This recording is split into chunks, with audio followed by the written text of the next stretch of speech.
The blue and white ship named Intrepid moved slowly through the darkness of space. Its metal body shined under the light of distant stars. On the main deck, Commander Nora Wells took a deep breath. Her hands gripped the edge of the control panel as she looked at the giant space station ahead. "Nexus Station, home of the Galactic Council," she said quietly. "Humanity's first official meeting with the wider galaxy." Lieutenant Adam Clark nodded beside her. His young face showed both worry and excitement. "Do you think they'll like us, Commander?" Nora smoothed her dark blue uniform. "I hope so, Adam. We've prepared for this day for years." The communication system beeped. A strange voice, slightly mechanical due to translation, filled the room. "Earth Vessel Intrepid, this is Nexus Station Control. You are cleared for docking at Bay 17. Follow the guide lights." "Understood, Nexus Control," Nora replied. She turned to her crew. "This is it, people. Remember your training." Dr. Elaine Summers, the ship's xenobiologist, joined them on the bridge. Her red hair was pulled back tightly, and she carried a tablet filled with notes about alien biology. "I can't believe we're finally meeting them face to face," she said. "After all these years of them watching us from afar." Vincent Rodriguez, the cultural attaché, looked more nervous than the others. His job was perhaps the hardest, to explain human culture to beings who had evolved on completely different worlds. "Let's hope I don't accidentally insult someone by breathing wrong," he joked, though his voice shook slightly. The Intrepid slid smoothly into the docking bay. Through the main window, the humans could see all kinds of alien ships. Some were small and sleek, others huge and bulky. Some looked like they were made of crystal or even living material. "Look at that one." Adam pointed to a ship that seemed to be constantly changing colors. "I wonder what kind of beings built that." "You'll meet them soon enough," Nora said. "Everyone, final checks on your universal translators." The 4 humans gathered near the airlock. Each wore their best uniform, with the Earth flag patch on their shoulders. They carried no weapons. This was a peaceful mission. The airlock door opened with a soft hiss. On the other side stood 3 aliens, each completely different from the others. The tallest was insect-like, with a hard outer shell of deep green and 4 arms folded in front of its body. Compound eyes studied the humans with unreadable emotion. This was Vorzax of the Tziktal. Next to Vorzax stood a being that seemed to be made mostly of water. Its skin was transparent in places, showing flowing blue liquid underneath. Small lights pulsed within its body. This was Elder Shimmerscale of the Aquarians. The 3rd alien was short but broad, with thick gray skin that looked like stone. It had no visible eyes, just small holes where sound seemed to enter. This was Representative Grum of the Petrons. "Welcome to Nexus Station," Vorzax said, its mandibles clicking as the translator converted its speech. "We have awaited proper contact with humans for many cycles." Nora stepped forward and bowed slightly. "On behalf of Earth and all humanity, we thank you for this invitation. We come in peace and friendship."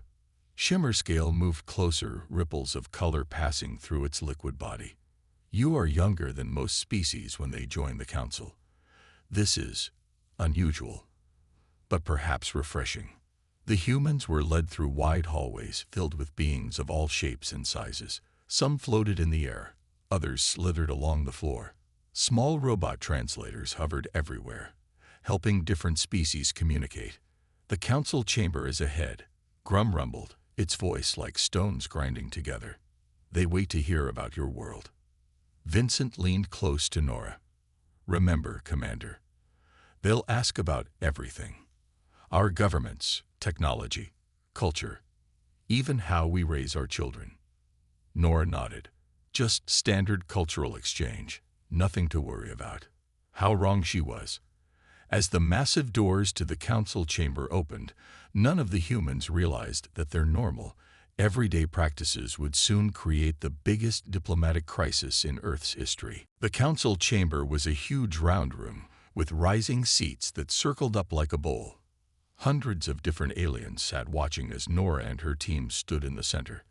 The room hummed with soft whispers and clicks as beings from across the galaxy studied the humans. "Earth representatives, we welcome you," said a tall, thin alien with pale blue skin who stood at the main platform. This was High Counselor Ziv, leader of the Galactic Council. "We have many questions about your species and your world." Nora stepped forward. "We are happy to share our knowledge and learn from you as well." For the next hour, the questions were simple. The aliens asked about Earth's climate, its plants and animals, and human technology. Vincent explained human governments while Dr. Summers described basic human biology. The aliens seemed interested but calm. Then Elder Shimmerscale raised a flowing limb. "Tell us about how humans raise their young." Vincent smiled. "Human children are born helpless and take many years to grow. Parents care for them at home, and when they reach about 5 years old, most begin attending school." Vorzax tilted its insect head. "School. This word does not translate well. Schools are places where children go to learn," Vincent explained. "They spend about 7 hours each day there, learning from adult teachers about math, science, history, and many other subjects." A strange silence fell over the room. Vorzax's antenna twitched rapidly. "You send your young away from their family units daily?" asked a furry alien from the third row. "Yes," said Vincent, not noticing the change in mood. "In fact, some schools are boarding schools, where children live for months at a time, returning home only for holidays." The silence broke as dozens of aliens began talking at once. Some stood up, their voices rising. The universal translators struggled to keep up with all the different languages being spoken. Vorzax stepped closer to the humans, its body language becoming stiff. "These buildings, these schools, the young ones cannot leave when they wish." Lieutenant Adam looked confused. "Well, no. There are schedules and rules. Children attend classes, and there are specific times for breaks and lunch. They can't just walk out whenever they want."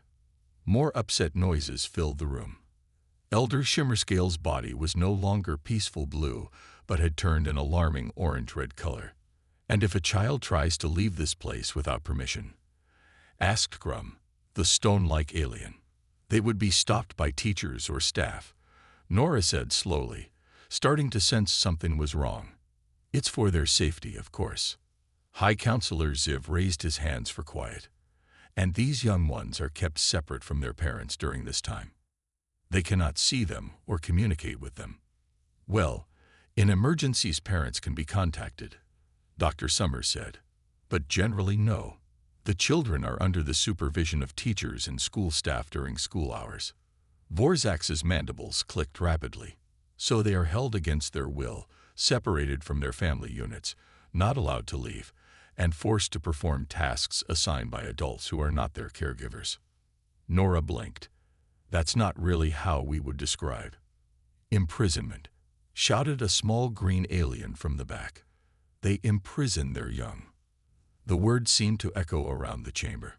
More aliens stood up, their voices getting louder. "It's not imprisonment," Vincent said quickly. "It's education. It's how children learn and grow." But the aliens weren't listening anymore. Vorzax had moved away from the humans and was speaking rapidly to High Counselor Ziv. Elder Shimmerscale's body was now pulsing with angry red light. "Please," Nora said, raising her voice. "This is a misunderstanding." High Counselor Ziv looked down at the humans with new, cold eyes. "We have welcomed many species to the galactic community. Some had strange customs. Some even had violent histories. But never have we encountered a species that systematically imprisons its own children." As the room erupted in angry voices, Nora looked at her team with growing alarm. Their mission of peaceful first contact was quickly turning into a nightmare. "Order. I demand order." High Counselor Ziv's voice boomed across the chamber, but the angry voices of the aliens only grew louder. Nora stepped forward, her face pale. "Please, there's been a serious misunderstanding. Our educational system is not imprisonment. It's how we prepare our children for adult life. A large reptilian alien pushed through the crowd. His scales were dark red, and metal armor covered parts of his body. On his belt hung what looked like weapons. "I am General Krass of the Draconid Defense Force," he growled. "I have reviewed your planet's data feeds. You force your young to sit in small rooms for hours. You test them. Punish them if they fail. This is not education. This is control." Vincent tried to speak. "The purpose is to teach important skills." "Skills you decide are important," interrupted Elder Shimmerscale, its body now pulsing with deep red light. "Not what the young ones choose to learn." The room had split into groups. Some aliens shouted angrily at the humans. Others huddled together, talking in low, worried voices. "High Counselor," Nora said firmly, "on Earth, education is considered a right, not a punishment. Our children need to learn reading, mathematics, and science to function in our society." Vorzax moved closer, its many legs clicking on the floor. "Among my people, the young learn by following adults, watching and doing. They are never separated from the hive, never forced to stay in one place. Different species have different needs," Dr. Summers tried to explain. "Human children take nearly 2 decades to fully mature. Without structured education, they wouldn't gain the knowledge they need." General Krass snorted. "Pretty words to hide ugly truth. I say we send ships to Earth immediately. Free these imprisoned young ones." A wave of shock passed through Nora's team. "That would be an act of war," she said, her voice shaking slightly. High Counselor Ziv raised his hands again. "No one is declaring war. But we cannot ignore this issue." Lieutenant Adams stepped forward. "What about a fact-finding mission? Let representatives see our schools for themselves. Talk to our children. Then judge our system." A murmur spread through the chamber. Some aliens nodded, while others looked doubtful. "I volunteer to lead this mission," said a new voice. A slender alien with glowing skin stepped forward. She was about the same height as a human, with large eyes that seemed to shimmer with inner light. "This is Miriam of the Lumini," Ziv explained. "Their species specializes in understanding other cultures." Miriam bowed slightly. "I have studied your transmission signals for many years. I believe there may be more to this practice than appears." General Krass growled. "Fine. Send your team. But my ships will be ready. If we confirm these young ones are truly imprisoned, we will act." Vorzax's mandibles clicked rapidly. "Our most sacred law is the protection of young life. If humans are systematically harming their young, they cannot join the galactic community." Nora felt cold fear in her stomach. This was turning into the worst diplomatic disaster in human history. If she couldn't convince these aliens that Earth's schools were beneficial, not harmful, Earth might face an alien rescue mission that could start an interstellar war. "We accept your investigation," she said firmly. "But I request that our team accompanies yours to Earth. We can provide context that may be missing from your observations." High Counselor Ziv nodded slowly. "Agreed. Miriam will lead a team to Earth immediately. They will observe these schools and report back to the Council." As the meeting broke up, Vincent approached Nora. "We need to warn Earth. They need to prepare for alien visitors at our schools." Nora nodded. "And we need to find the perfect school to show them. One that demonstrates everything good about human education." Little did she know that the aliens would choose their own destination, and that the fate of Earth's relationship with the galaxy would soon rest in the hands of one elementary school teacher and her class of 8-year-olds. The morning sun streamed through the windows of Room 12 at Westwood Elementary School. Samantha Green wrote the day's schedule on the whiteboard in her neat handwriting. Behind her, 23 8-year-olds chatted and laughed as they unpacked their backpacks. "Good morning, everyone," Samantha said with a bright smile. "Today we're starting our science projects on plant growth. Who remembers what plants need to grow?" A dozen small hands shot into the air. Samantha pointed to a girl with curly brown hair. "Sunlight," the girl said proudly. That's right, Lily. What else? More hands went up. Samantha noticed that Owen Parker, a small boy with glasses who sat in the front row, didn't raise his hand. Owen struggled with reading and was often quiet in class. Owen, do you have any ideas? She asked gently. Owen looked down at his desk. Water, he said softly. Excellent. Plants need water and sunlight. They also need air and nutrients from the soil. Samantha walked between the rows of desks, handing out small, clear cups. We're going to plant bean seeds today and watch them grow over the next few weeks. The children's faces lit up with excitement, all except Owen, who still looked worried. Ms. Green, he asked as she passed his desk, can you help me with my reading later? I practiced the story last night, but some words are still hard. Samantha knelt beside his desk. Of course, Owen. We'll work on it during reading time. I'm proud of you for practicing. Across town at Lincoln High School, Coach Gregory Wilson blew his whistle as the basketball team ran drills in the gym. Sweat dripped down the teenagers' faces as they moved quickly across the polished floor. Good hustle, Danny, Gregory called to a tall girl who had just made a perfect layup. Kyle, watch your footwork on that turn. The team had made it to the state championship, and Gregory couldn't be prouder. They weren't just good athletes.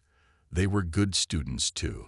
He had watched these kids grow since they were freshmen, helping them through both sports challenges and personal problems. As the team took a water break, Danny Martinez approached him. Coach, I'm nervous about the math test tomorrow. It's right before the championship game. Gregory nodded. You've been studying hard, right? Yeah, but equations still confuse me sometimes. Tell you what, Gregory said. After practice, we'll go over those sample problems again. You're going to ace that test, and then we're going to win that championship. Danny smiled. Thanks, Coach. Meanwhile, in orbit above Earth, the alien investigation team arrived in a small, sleek ship. Miriam stood at the viewport, looking down at the blue and green planet.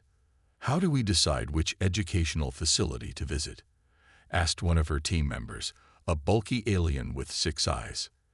I have analyzed their communication networks, Miriam said. I believe we should observe without their preparation. We will select an average facility, not one they have prepared for us to see. In the Intrepid, now heading back to Earth at top speed, Commander Nora Wells paced the bridge. We need to get there before the investigation team, she said to Lieutenant Adam. Earth needs to be prepared. The alien ship is faster than ours. Adam replied. They'll reach Earth hours before we do. Nora stopped pacing. Send an emergency message to Earth Command. Tell them what's happening. Tell them to contact the best schools. Get them ready for alien visitors. Yes, Commander. Neither Nora nor the aliens knew that their message and the alien ship would arrive at exactly the same time, and by pure chance, the aliens would choose Westwood Elementary as their first stop. Back in room 12, Samantha helped Owen sound out a difficult word in his reading book. See courage, he said finally. That's it. Courage means being brave even when you're scared. Owen smiled. Like the mouse in the story. He's small but has courage. Samantha nodded. Sometimes the smallest ones have the most courage. She had no idea how soon Owen would need to show his own courage, or how much the future relationship between Earth and the galaxy would depend on it. It was recess time at Westwood Elementary. Children poured out of the building onto the playground, their happy shouts filling the air. Samantha Green watched from the edge of the blacktop as her students played. Owen was by the swings with 2 friends, taking turns pushing each other. The sky was clear blue, with just a few white clouds. Then, without warning, one of the clouds seemed to shift and change. A shimmer appeared in the air, and suddenly there was a flash of silver light. Children stopped playing. Teachers froze. Everyone looked up as a small silver ship, about the size of a school bus, appeared above the playground. What is that? Asked Mrs. Rivera, another teacher. Samantha shook her head, her heart pounding. I don't know. The silver ship hovered silently, then slowly lowered itself to the empty baseball field at the edge of the playground. No one moved. Even the youngest children stood quietly, staring. A door opened in the side of the ship. A ramp extended to touch the ground. And then, aliens stepped out. Miriam came first, her glowing skin shimmering in the sunlight. Behind her came 5 other aliens. The 6-eyed bulky one, a floating blob of purple gas, a tall insect-like being, and 2 small creatures that looked almost like walking plants. Screams broke out among the children. Some ran toward the school building. Others stood frozen in fear. Everyone stay calm, Samantha called out, though her own voice shook. She stepped forward, placing herself between the aliens and the children. Other teachers moved to gather the students. Miriam raised a slender hand. "We mean no harm," she said, her voice translated by a small device she carried. "We have come to observe." Principal Doug Winters rushed out of the school building. His face was pale, but his voice was steady. "I just got a call from the government. Are you the alien delegation?" Miriam nodded. "I am Miriam of the Lumini. We are here to investigate human educational practices." By now, most of the children had been led back into the school building, but a small group remained, watching from a distance. Among them was Owen Parker. "Principal Winters," Samantha said quietly, "what's going on?" "Apparently, there's been some kind of diplomatic incident. These aliens think our schools are prisons for children." He sounded bewildered. Miriam was watching the children being led inside. "The young ones are being returned to their containment areas," she observed. "No," Samantha said quickly. "It's just time for them to go back to class. Recess is over." The 6-eyed alien made a rumbling noise. They show distress at ending their outdoor time. They are forced to return inside against their will. "They're disappointed because playing is fun," Samantha explained. "But they know learning is important too." Just then, the school bell rang. The remaining children sighed and began walking toward the doors. "What is that sound?" asked the insect-like alien, its antenna twitching. "It's a bell. It signals the change of periods," Principal Winters explained. Miriam's large eyes narrowed. "A signal they must obey, like prison bells in your entertainment broadcasts." Samantha felt frustration building. "No, it's just a schedule. Structure helps children learn." Owen had stayed behind, watching with curious eyes. Now he approached slowly, stopping beside Samantha. "Are you really aliens?" he asked, his voice small but clear. Miriam turned to him, surprised. "Yes, small human. We are from other worlds." "Cool," Owen said. "We're learning about the solar system in science class. Do you want to see?" The aliens looked at each other. The purple gas blob made a whispering sound. "You want us to observe your learning session?" Miriam asked. Owen nodded. "Ms. Green is going to help me read a book about space after math time. You can watch if you want." For the first time, Miriam looked uncertain. This was not what she had expected. The small human showed no fear of being returned to the containment area. In fact, he seemed eager to show them. "I believe we should accept this invitation," Miriam said finally. As Owen led the way back to the school building, Samantha fell into step beside him. "That was very brave, Owen," she whispered. He smiled up at her, like the mouse in my story. Small but with courage. Behind them, the aliens followed, still suspicious but now curious as well. The investigation had begun, and the fate of human-alien relations now rested on what they would see in Room 12. Room 12 had never been so quiet. 23 children sat at their desks, stealing glances at the 6 aliens who stood at the back of the classroom. Miriam watched everything with her large, shimmering eyes. The floating purple gas alien hovered near the ceiling, while the others positioned themselves around the room. Samantha took a deep breath and continued with the math lesson, as if having aliens in her classroom was completely normal.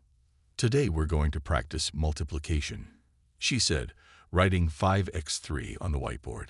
Who can tell me what 5 times 3 equals? Several hands went up. Samantha called on a boy in the back row. 15, he answered. That's right, Jason. Good job. Samantha smiled. She wrote another problem on the board. The insect-like alien leaned toward Miriam.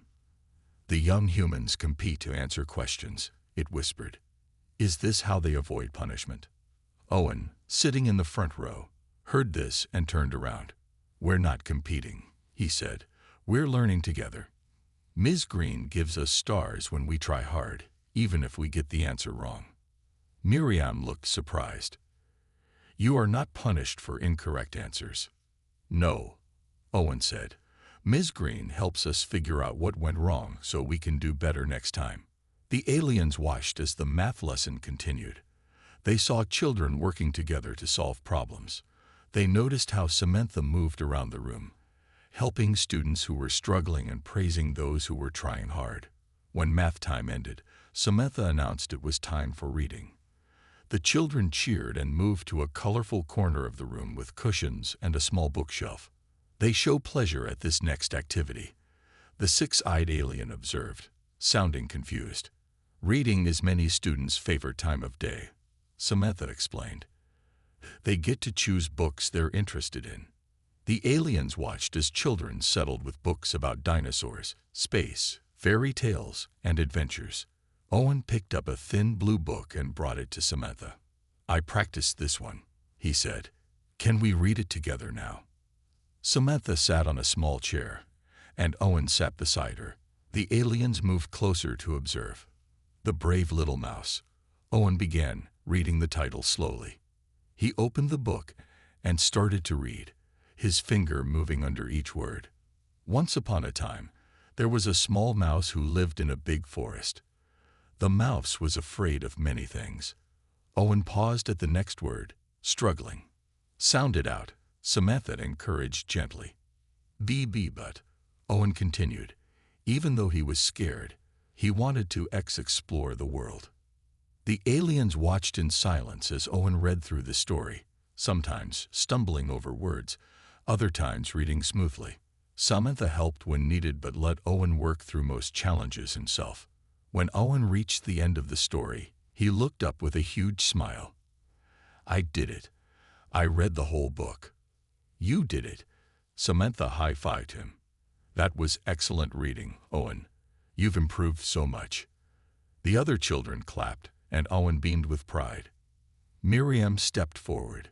This small human has acquired a new skill, she said. He shows great satisfaction. Yes, Samantha replied. Learning to read well is hard work, but the reward is being able to discover new stories and information on your own. Owen looked up at the glowing alien. Last month, I couldn't read this book at all. Now I can read the whole thing. For the first time, Miriam's expression softened. You take pride in your growth, she said. This is not the behavior of a prisoner. The purple gas alien floated lower. The children show no fear of the adult. They seek her help willingly. Of course, said a girl named Lily.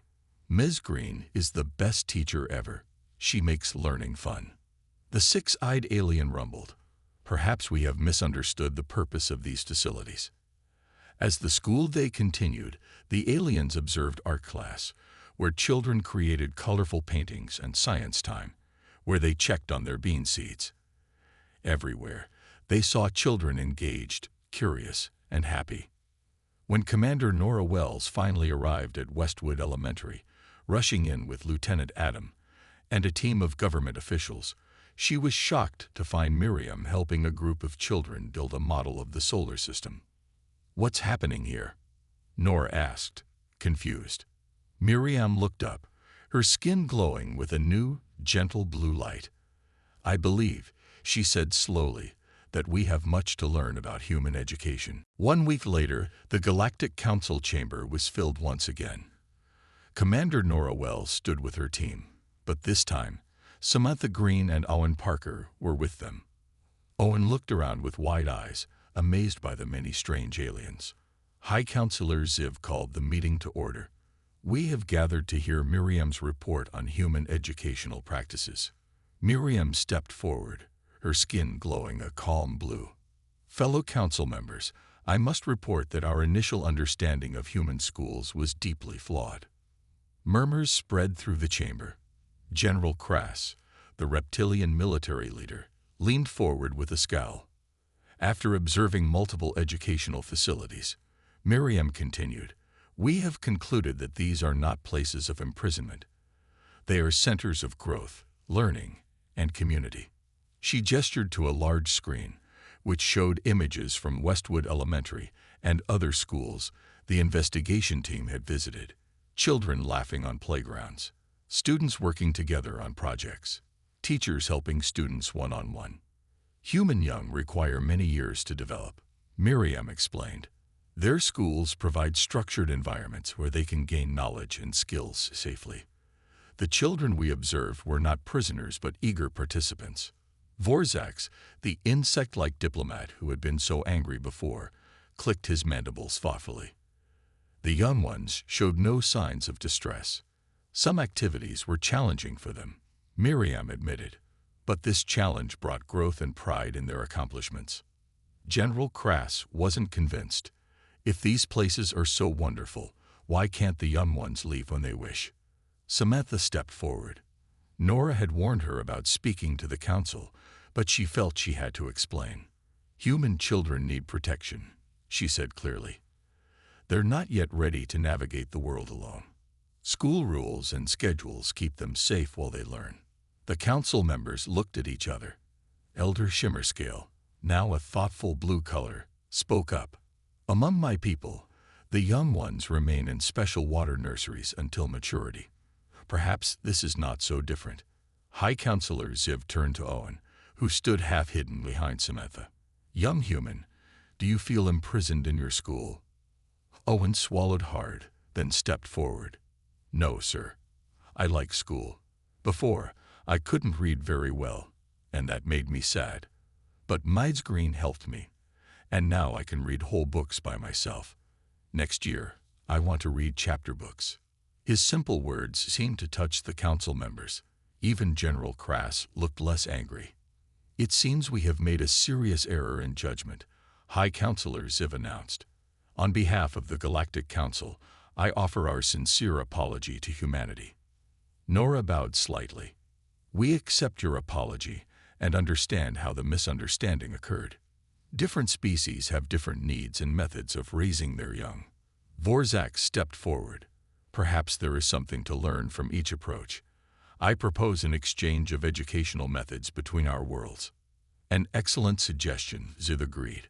We will establish the Interspecies Educational Exchange Program, with representatives from Earth and all Council species. 1 year later, Samantha's classroom looked very different. Among her human students sat 3 young aliens, a small Tictul with bright green shell, a shimmering blue Lumini child, and a purple-tinted Aquarian who needed a special water tank at her desk. On the other side of the galaxy, human teacher Noah Rivera worked with young Draconids, showing them Earth art techniques. In orbit around Mars, the first interspecies school welcomed students from 12 different worlds. On Nexus Station, Admiral Nora Wells, recently promoted, watched with pride as Owen Parker, now a confident 4th grader, read a poem about friendship to a group of young aliens. His voice was clear and strong as he shared Earth's literature with the galaxy. The misunderstanding almost led to disaster, Vincent Rodriguez said, standing beside her. But look what grew from it.